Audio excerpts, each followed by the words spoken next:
안녕하십니까. 저는 두 번째 강의를 맡은 울산대학교 병원 소아청소년과에 근무하고 있는 김자영입니다. 제가 맡은 강의 제목은 소아 알레르기 질환의 올바른 이해와 치료에 관해서입니다. 보통 알레르기라는 용어를 많이 쓰시고 있는데 실제로 이 용어는 그리스에서 변형된 외국말이 되겠습니다. 그래서 대부분 사람들이 문제가 되지 않는 물질에 대해서 면역계가 이상 반응을 나타내는 것인데요. 아주 어려운 개념은 아니겠습니다. 그래서 다른 일반인들은 나타나지 않지만 자신한테 특별하게 나타나는 증상이 있다면 한번 좀 의심해 볼 수 있다고 생각하시면 되겠습니다. 그리고 알레르겐이라는 것은 특정 알레르기를 증상을 유발하는 요인을 말하는 것인데요. 오늘 말씀드릴 내용은 한 4가지 정도인데 알레르기 질환이 굉장히 종류가 많습니다. 그래서 제가 다 일일이 말씀드리기가 조금 시간 제한이 있어서 오늘은 4가지 정도 질환에 대해서 음식 알레르기, 아토피 피부염, 천식 알레르기 비염에 대해서 하도록 하겠습니다. 알레르기 질환에 보통 엄마들이 진료실에 들어오시면 제일 많이 질문하는 것 중에 하나가 우리 아이는 언제 낫는 거냐라고 많이 질문을 하십니다. 거기에 대해 답을 줄일 수 있는 내용이 이 그래프에 나와 있다고 생각하시면 되겠습니다. 실제로 아이들이 어렸을 때 이제 저희 진료실을 방문한 경우는 아토피 피부염이나 음식 알레르기가 있는 경우가 많습니다. 근데 아이들이 이제 지나면서 계속 그걸로 시달리는 건 아니고요. 일부는 호전이 되고 학교 들어갈 쯤 되면 비염이라든지 이제 기침을 달고 한다. 이런 주소로 또 오기도 합니다. 그래서 아이가 1살에 올 수도 있고 저한테 진료를 받기 위해서 2살에 올 수도 있고 6살에 올 수도 있는데 그때마다 아이의 양상은 다를 수가 있습니다. 그래서 가령 예를 들어서 아기가 3살에 왔다고 치면 이 아이는 음식 알레르기가 아토피가 일부 있었고 현재는 호전되고 있지만 어린이집 다니면서 계속 기침을 많이 해요. 선생님 기관지염으로 아기가 시달리고 있어요. 이런 얘기를 많이 하십니다. 그럼 이 아이는 향후에 이제 천식이나 알레르기 비염이 같이 동반될 가능성이 높은 환자라고 설명드릴 수 있겠습니다. 물론 모든 환자가 여기를 따라가는 건 아닙니다.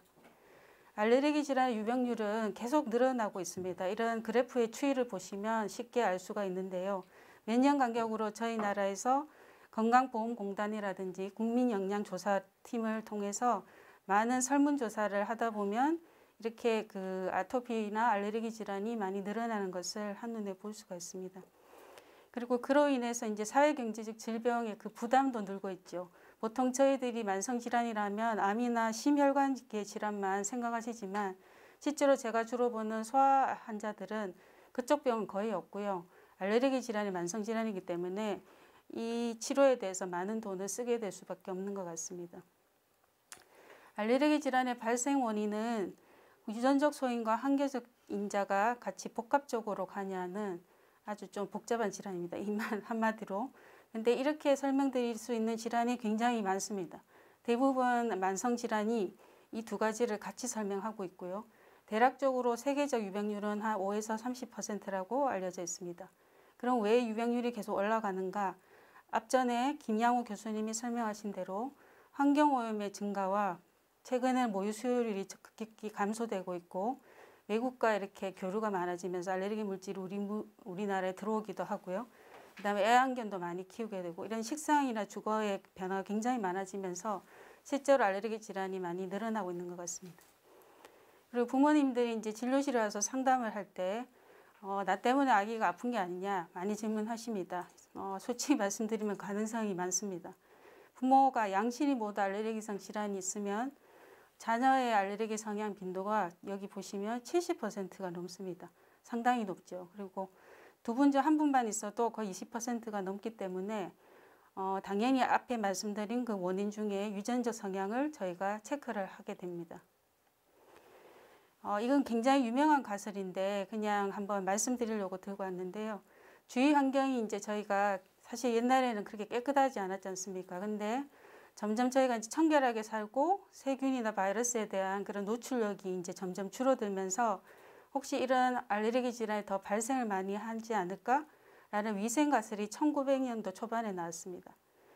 위생가설의 이제 중요한 점은 우리가 이제 적당히 균에 노출이 되고 지금같이 뭐 감기를 앓거나 물론 코로나 바이러스까지 앓을 필요는 없지만 적당한 균에 감염됨으로써 자가항체가 생기고 그 다음에 아이들이 이제 밖에서 놀면서 그런 항체력을 늘릴 수가 있는데 그런 횟수나 노출의 그런 시간이 점점 줄어든다는 거죠. 그래서 예를 들어서 예방적 좀 더 열심히 하고 조금만 아프면 항생제를 쓰게 되고 가족의 규모는 점점 축소되고 음식은 멸균해서 깨끗하게 먹기 때문에 옛날보다 저희가 자연스럽게 접촉하는 환경오염이 뭐 일부 알레르기인의 접촉이라든지 이런 균의 노출이 많이 줄어들면서 면역적으로 불균형이 생긴다는 것이 위생가설의 한 가지 큰 틀이 되겠습니다.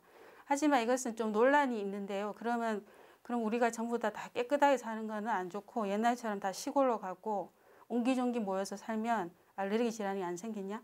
그렇게 이제 흑백 논리로 말씀드리기는 좀 어렵습니다. 그래서 이것은 한 가지 가설이고 저희가 만성질환의 이제 발생을 따라가는 이제 연구자들이나 그런 사람들의 연구를 통해서 일부 알려진 사실입니다.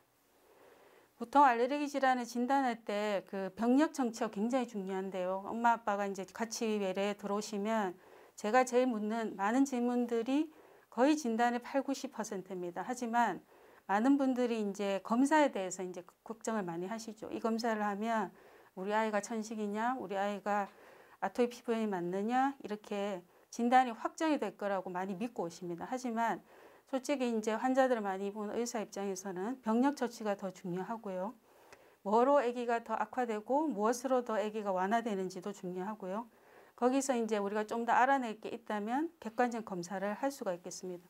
그래서 지금 표에 나오는 이런 내용들이 사실 뒤에 계속 반복적으로 나오게 되어 있습니다. 치료는 사실은 먼저 이렇게 아주 그냥 대략적인 거 말씀드리면 알레르기 질환 사실은 1번이 굉장히 중요하다고 되어 있습니다. 아까 김양호 교수님 말씀하신 것처럼 환경성이 많은 질환들이 환경을 노출을 회피하는 것이 제일 좋겠죠. 그래서 회피하는 것이 제일 사실 좋은데 현실적으로 그게 가능한가의 문제가 좀 있겠습니다. 두 번째는 그게 힘들다면 많은 알레르기 약물들이 나와 있기 때문에 그런 약을 적절히 사용해서 환자의 증상을 조절할 수 있고요. 그다음에 이제 병의 종류에 따라서 아토피 피부염, 천식에 따라서 또 여러 가지 다른 방법의 치료가 있고 요새 특히 이제 면역요법을 많이 추천하는 편인데 면역요법을 유도해서 항체를 생기게 해가지고 아이들이 향후에도 알레르겐에 노출됐을 때 그 저항력을 높일 수 있는 치료를 해보기도 합니다. 이제 특이 질환에 대해서 한 가지씩 살펴보도록 하겠습니다. 식품 알레르기 같은 경우는 아주 어릴 때 나타날 수 있는데 전신 증상으로는 다양한 알레르기 증상이 있습니다. 그래서 호흡기 증상부터 피부 발진까지 다양할 수가 있고 많은 아이들이 50% 이상 아토피 피부염을 동반하고 있습니다. 연령별로는 이렇게 이제 우리나라 그 책 교과서에 알레르기 교과서 책에 나와 있는 것인데 아이가 어릴수록 이런 유제품 계열이 많고요. 나이가 들수록 땅콩이나 생선 이런 계열이 더 많습니다. 그리고 구강 알레르기 증후군도 있는데 이거는 아이만 국한된 건 아니고요. 저 외래로 방문할 때 부모님들도 제가 여쭤보면 본인도 그렇다고 얘기 많이 하시거든요. 그래서 꽃가루 알레르기가 있는 뭐 예를 들어서 이제 그 봄이나 이럴 때 꽃가루 날릴 때 비염 증상이 심한 분들한테 어떤 과일을 먹으니까 좀 목이 간지럽거나 증상이 이제 그 알레르기 증상이 나타난 적이 없냐 여쭤보면 그렇다고 하시거든요. 그래서 꽃가루나 식품 알레르기가 특정 단백질을 공유하고 있기 때문에 이 교차 반응으로 비슷한 증상이 나타날 수 있습니다. 예를 들어서 이제 자작나무 알레르기 있는 사람이 사과라든지 당근이나 이런 샐러리 계열 과일이나 채소를 먹으면 목이 간질간질하거나 뭐 입술이 붓거나 하는 증상이 나타날 수 있죠. 그래서 이렇게 그 식품 알레르기 같은 경우 서로 교차하는 것들이 많기 때문에 실제로 콩이 알레르기가 있다면 두부를 권유할 수가 없고 우유가 알레르기가 있다면 다른 동물의 젖을 또 공유할 수가 없습니다. 그래서 교차 반응이 있기 때문에 음식을 선택할 때 상당히 까다로울 수도 있겠습니다. 대부분 엄마들이 또 질문하는 것들이 우리 아이가 계란 흰자 알레르기 있는데 선생님 언제 먹을 수 있을까요? 보통 알레르기 책에 보면 대략적인 건 우유 계란 같은 경우는 한 5세에서 7세 정도 반 이상 정도 좋아진다고 되어 있고요. 하지만 일부는 평생 가는 경우도 있습니다. 그리고 생선이나 각각류는 거의 뭐 호전되기 어렵다고 말씀드릴 수도 있고 식품별로 그 자연 경과가 다 다릅니다. 알레르기 질환의 진단과 치료는 아까 말씀드린 거하고 비슷한 내용인데 아토피 피부염이나 다른 질환을 하고 한꺼번에 조금 더 종합적으로 말씀드리겠습니다. 아토피 피부염 말씀드리면 만성 반복적으로 피부 염증 질환이 반복이 되는 것인데 나이 연령별로 조금 차이가 있습니다. 오늘도 아토피 6개월짜리가 왔는데 그 아이는 이제 몸통이라든지 약간 접힌 쪽에 많고요. 나이가 들면 이제 목이라든지 팔다리 쪽으로 옮겨가게 됩니다. 아토피 피부의 발생 원인은 처음에 알레르기 질환의 원인을 말씀드린 것처럼 유전적 성향과 이제 환경적 요인이 있는데, 유전적 성향을 말씀드린다면 피부 자체 여기 보시면 이게 두께가 이렇게 새까만 것이 이제 저희의 피부를 막아주는 베리어라고 장벽이라고 하는 것인데요. 그게 아토피 피부 환자는 거의 없는 걸 보실 수 있습니다. 이게 피부 장벽에 결손이 있고요. 그 다음에 이 피부 그림 밑에 이상한 동그란 세포들이 많이 떠다니는데 이게 알레르기 염증 세포들입니다. 이런 세포들이 많이 활성화가 돼 있어서 이 두 가지가 결합해서 반복적으로 이제 발진이 생길 수 있겠습니다. 그래서 보통은 진단 기준이 있기 때문에 의사들이 진단을 할 때 아주 어렵진 않지만 아이들이 이제 일부가 바이러스 발진이나 다른 종류의 발진도 동반되는 경우가 있어서 몇 가지 저희가 의사들이 물어보고, 특히 가려움증이 반복되거나 특정 부위가 돌아가면서 난다면 저희가 의심할 수 있겠습니다. 치료로는 앞에 말씀드린 그 원인 물질을 회피한다든지, 그 다음에 알레르기 약을 먹을 수도 있겠지만 피부염이기 때문에 주로 보습 사용과 스테로이드 계열의 외용제를 쓰도록 권유하고 있습니다. 최근에는 새로운 약들이 좀 몇 가지 나왔는데 보통 중증 아토피 피부염 위주로 나왔기 때문에 오늘은 말씀드리지 않겠습니다. 천식으로 넘어가 보겠습니다. 천식은 반복적으로 이제 기도 폐쇄가 일어나는 염증성 질환인데요. 여기 보시면 그림에서 기관지가 뭔가 좁아진 듯한 그림을 보실 수 있습니다. 그래서 이것이 이제 바이러스라든지 아니면 알레르기는 흡인을 통해서 기관지에 영향을 주면 기관지가 붓고 염증이 일어나면서 아이가 기침을 하거나 쌕쌕거림, 반복적으로 이제 가래 기침이 나오는 그런 양상이 되겠습니다. 그래서 저희가 이런 환자가 오면 아까 말씀드린 병력 청취와 반복적인 기관지염 히스토리를 이제 병력을 물어보고 필요하면 특이한 알레르기 검사를 해보고, 그리고 천식은 기관지성에 문제가 있는 거라서 폐기능 검사나 큰 아이 같은 경우는 이제 협조가 된다면 천식 유발 검사 같은 것을 동원해서 조금 더 진단을 정확하게 할 수 있겠습니다. 소아천식의 특징은 많은 엄마들이 이제 질문 중에 우리 아이는 이제 평생 이렇게 사는 것이 아니냐라고 많이 질문하십니다. 이 그림 하나로 다 말씀드릴 수는 없지만 일반적으로 3살 전에 시작한 아이들은 일부는 알레르기 성향이 전혀 없으면 6세 전에 그 알레르기 천식 질환을 앓고 있는 것이 호전이 될 수 있습니다. 사라질 수도 있다는 거죠. 근데 3살 이후에 시작하고 검사를 했는데 알레르기 여러 가지 반응이 나온다면 이 아이는 천식으로 갈 확률이 굉장히 높습니다. 그래서 천식은 아까 말씀드린 대로 먹는 알레르기 약뿐만 아니라 흡입 치료를 해야 되거든요. 그래서 그림에 잠깐 보시는 이런 종류도 있고, 아이들이 어린 경우는 네뷸라이저라는 흡입 기계를 사서 저희가 활용을 할 수도 있습니다. 그리고 천식은 전 세계적으로 아주 많은 환자를 갖고 있는 만성 질환이기 때문에 몇 년에 한 번씩 가이드라인이 나옵니다. 그래서 그 가이드라인에 맞춰서 치료를 하려고 노력하고 있습니다. 다음은 이제 마지막으로 알레르기 비염인데, 알레르기 비염은 사실은 그냥 감기와 비슷하기 때문에 증상을 구분하기가 쉽지가 않습니다.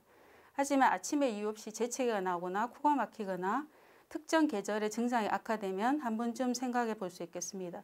여기 그림에서처럼 간헐적으로 올 수도 있고 계속 시달릴 수도 있고요. 그 다음에 막 수면 장애나 학교 생활이 지장이 올 정도면 저희가 중증도를 올려서 환자를 봐야 됩니다.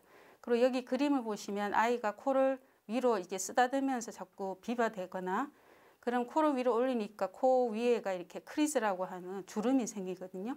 그리고 엄마들이 많이 눈 밑에가 애가 새까맣다고 하십니다. 이제 그것도 다 알레르기 비염의 특징적인 표현 중에 하나겠습니다. 그래서 사실은 이제 아까 말씀드린 대로 진단은 크게 다르지 않습니다. 질병에 따라서 조금씩 차이가 있을 수는 있는데, 피검사를 제외하고 여기 그림에 조그맣게 나온 스킨 시험 검사를 보통 저희가 피부 시험 검사를 할 수가 있는데, 많은 알레르기 물질을 20여 가지 아니면 큰아이 같은 경우는 50여 가지를 떨어뜨려서 살짝 긁어서 알레르기 유발이 되는 것을 확인하고 그 사이즈를 재서 얘는 몇 가지가 있겠구나라고 말씀드릴 수가 있습니다.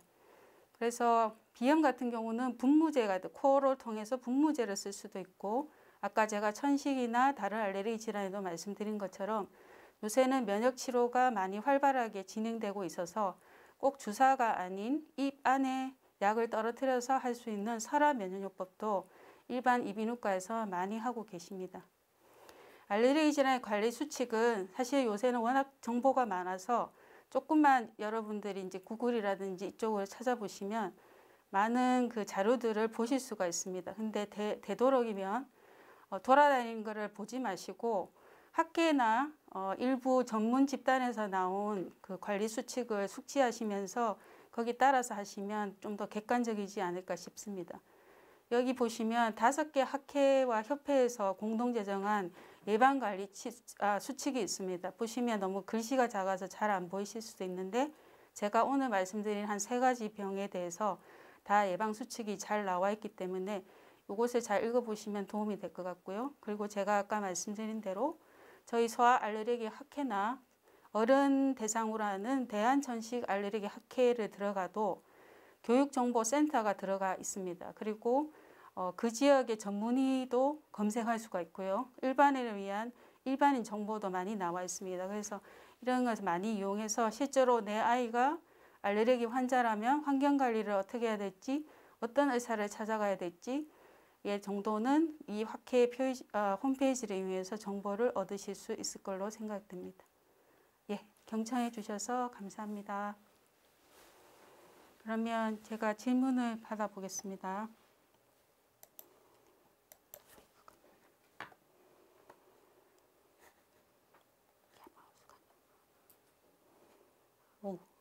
많이 들어와서 진먼지 진드기에 반응이 있습니다. 집에서 조심할 것은 어떤 것이 있습니까? 많이 있습니다. 제가 한마디 말씀드리기 어려울 것 같고, 아까 죄송하지만 그 예방 수칙 막 지나가면서 보여드렸는데 소아 알레르기 학회나 그 대한천식 알레르기 학회지에 나와 있는 진먼지 진드기 관리 수칙이 있습니다. 그걸 보시면 훨씬 더 제가 지금 잠깐 말씀드린 것보다 많은 정보를 얻으실 수 있을 것 같아요. 와우, 너무 많은데. 약물 치료에 내성이 생기진 않나요? 이 질문도 많이 하시는데 제가 생각하는 약물의 내성과 부모님이 생각하는 약물의 내성이 좀 다른 개념일 수가 있습니다. 사실은 알레르기 질환은 대부분 만성질환이라서 약물을 끊기가 어렵기 때문에 약으로 인해서 조절이 안 되는 게 훨씬 더 중요하다고 말씀드리는 거고요. 아이들이 실제로 약을 많이 써서 그 약이 다음엔 안 듣더라라고 제가 경험한 거는 많지 않습니다. 울산이 공업지역이라서 알레르기 비염과 연관이 있을까요? 관련이 있다고 생각합니다. 아까 이미 보셨겠지만 환경적인 요인은 굉장히 알레르기 질환에 많은 영향을 주고 있습니다. 그래서 최근에는 공업지역이나 아니면 기후변화도 알레르겐 같은 경우에 그 농도 변화를 유발할 수가 있기 때문에 실제로 내가 사는 지역 주변이 어떤가에 따라서 내가 가진 알레르기 질환의 중증도도 달라질 수 있다고 생각합니다. 계절성 알레르기 비염이 있는데 병원 처방과 약국 처방이 다를 수 있느냐? 다르지 않다고 생각합니다. 저는 알레르기 비염에 나와 있는 많은 알레르기 약들은 약국이나 병원 처방약이나 크게 다르지 않고요. 다만 이제 전문가 의사가 봐서 약이 워낙 종류가 많기 때문에 어떤 약을 처방하는 것은 차이가 있을 수가 있겠습니다. 아이가 알레르기가 여러 가지가 있으면 치료를 어떻게 해야 되나요? 이것은 좀 어려운 얘기인데 전문가를 만나야 됩니다. 이런 경우는 죄송하지만 한마디로 말씀드리기 되게 어렵습니다. 알레르기 비염은 왜 환절기 때 심해지나요? 당연하다고 생각합니다. 왜? 환절기에는 특히 지금같이 이제 가을 같은 경우는 건조해지고 또 자기가 가진 소인이 있지 않습니까? 코가 예민하기 때문에 아이가 아침마다 코가 막힌다고 얘기를 할 수도 있고 건조해지니까 우리가 대기상에서 알레르겐의 농도가 달라지겠죠. 그러면 흡입하는 게 더 많아질 수도 있고, 특히 요새는 코로나니 여러 가지 문제 때문에 집안에 있는 경우가 많아서 진먼지 진드기 같이 실내 항원이 많이 노출이 되면 아이들이 집에서 더 심하다고 호소하는 경우도 제가 종종 보는 것 같습니다. 대기 환경과 피부 질환도 관련이 있을까? 이거는 너무나 큰 전제인 것 같은데요. 아토피 피부염하고는 관련이 있다고 할 수는 있는데, 저희가 이제 부모님들한테 관련성에 대해서 말을 할 때 조심스러운 것은, 사실은 모든 알레르기 질환은 여러 가지 인자가 복합적으로 작용할 수 있습니다. 그래서 우리 아이가 울산에 사니까 우리 아이는 계속 알레르기로 힘들 거야. 우리 아이는 시골에 사니까 우리 아이는 안 아플 거야. 이런 극단적인 관련성을 비교할 수는 절대로 없습니다. 그래서 이 부분은 관련성이 있긴 하나 그 내용은 좀 더 살펴볼 필요가 있다고 말씀드려야 되겠습니다. 알레르기 질환은 한 번의 검사가 가능한가요? 가능하긴 한데, 아이가 이제 좀 어릴 때 보통 검사를 하는 경우는, 저 같은 경우는 한 1, 2년, 짧게는 길면 2, 3년 간격으로 추적 검사를 해봅니다. 그러면 아이가 어렸을 때는 면역이 충분히 발달이 안 됐기 때문에 반영이 안 되는 것이 최근 검사를 하면 여러 가지 반응을 볼 수가 있습니다. 그래서 아이의 그 알레르기 질환의 변천사 같이 변화를 보기 위해서는 한 번의 검사로 모든 것을 말씀드리기는 어렵지 않을까 싶거든요. 근데 한 번의 검사로 지금 아이의 상태에 대해서는 설명할 수 있을 것 같습니다. 아까 비슷한 내용인데요. 내성이라기보다는 약이 안 들을 때는 왜 약이 안 듣는지 의사와 상의가 필요하다고 생각합니다. 알레르기 비염도 중증도가 있기 때문에 내가 중증도가 높은 환자인데 계속 경증의 약을 먹고 있다면 안 맞겠죠. 그럼 환자는 내성이 생겼다고 생각할 수도 있습니다. 약은 역시 먹고 있는데, 그래서 내성 여부를 판단하는 것은 환자의 몫은 아닌 것 같습니다. 예. 아이가 잠을 잘 때 숨소리가 이상한 것 같다. 이걸로 가끔 제 외래로 오는데, 부모님들이 아이가 이제 잘 때 이렇게 숨 쉬는 걸 많이 보시더라고요. 그래서 저는 저가 그냥 자거든요. 그래서 아이가 어릴 때는 하나부터 열까지 다 관심이 많으시니까 그러실 수 있다고 생각하는데, 제가 알레르기 질환을 보는 입장에서는 천식이 아니라면 아이 숨소리로 뭔가 이게 나쁘다 좋다를 말씀드리기 좀 어려울 것 같은데요. 근데 이제 숨을 잘 못 쉰다라고 이 부분에 대해서 말씀드린다면, 아이가 혹시 편도나 아데노이드가 크다면 숨 쉴 때 아이가 숨이 고르지 않거나 순간적으로 무호흡이 올 수도 있고 코를 골거나 입을 벌리고 잘 수도 있습니다. 그러면 그런 경우는 이비인후과 가서 진료를 봐야 될 것 같고요. 아니면 제가 아까 말씀드린 대로 코가 비염이라든지 아니면 천식이 있어서 밤마다 애가 색색거리고 숨쉬기 힘들어한다. 이건 이제 병원에 와서 진단을 받아야 될 케이스가 아닐까 싶습니다. 코피 문제도 자주 말씀을 하시는데, 코피를 자주 흘리면 알레르기 비염과 연관성이 있느냐? 무관하다고는 생각하지는 않습니다. 왜냐하면 알레르기성 비염을 갖고 있는 아이 자체가 그 후비갑계라든지 이쪽이 굉장히 예민하고, 다른 경우는 또 이제 혈관이 약한 애들도 있거든요. 꼭 알레르기가 아니더라도 그런 경우는 구분해야 되고요. 아주 드물게는 혈소판이라든지 혈액 응고 질환도 있기 때문에 무조건 코피를 자주 흘리면 비염이라고 생각하시면 안 되고요. 아이가 지혈이 잘 되는 여부와 너무 다른 아이보다는 심하게 자주 일어나면 이비인후과를 가거나 혈액성 질환도 한번 고려는 해봐야 될 것 같습니다.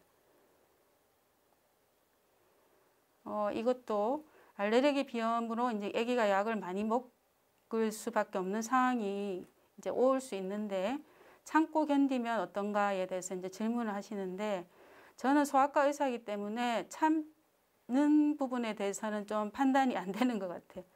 본인이 이제 어른 같은 경우는 이 정도 알레르기 비염으로 약을 먹을까 말까를 판단할 수 있습니다. 그리고 아주 객관적으로 말씀드려서 알레르기 비염은 응급질환도 아니고 우리가 생명에 지장이 있는 질환은 아닙니다. 근데 삶의 질이 조금 방해를 받을 수 있죠. 저희가 편안하게 일을 하고 집중해야 될 부분이 있는데, 비염이 있으면 이제 코가 막히고 계속 코를 풀어대고 그걸 이제 불편함을 호소하게 되니까 그 부분에 대해서 본인이 많이 불편하다면 약을 먹는 것이 맞죠. 근데 그 판단을 아이한테 맡길 수 없으니 부모님들이 보시고 아이가 불편해하고 일상생활에 지장이 있다면 참고 견디라고 하는 것은 맞지 않지 않을까라고 생각을 합니다. 저는.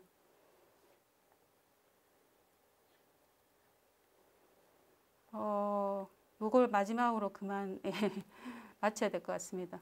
자반증이 있으면 알레르기 질환에 취약해지나요? 이 질문은 제가 처음 들어보는 질문인데요. 자반증 말고 다른 자가 면역 질환의 경우는 알레르기 질환과 관련성이 일부 있다고는 알려져 있습니다. 왜냐하면 자가 면역 질환 자체가 굉장히 드물기 때문에 알레르기 질환하고 연결해서 저희가 말씀드리기 좀 어렵거든요. 기전 자체가 좀 다르기 때문에요. 그래서 이거는 제가 한마디로 지금 말씀드리긴 좀 어려울 것 같은데, 그러면 더 질문이 조금 있긴 하지만 이 정도로 마쳐야 될 것 같습니다. 오늘 부족한 제 강의 들어주셔서 감사합니다.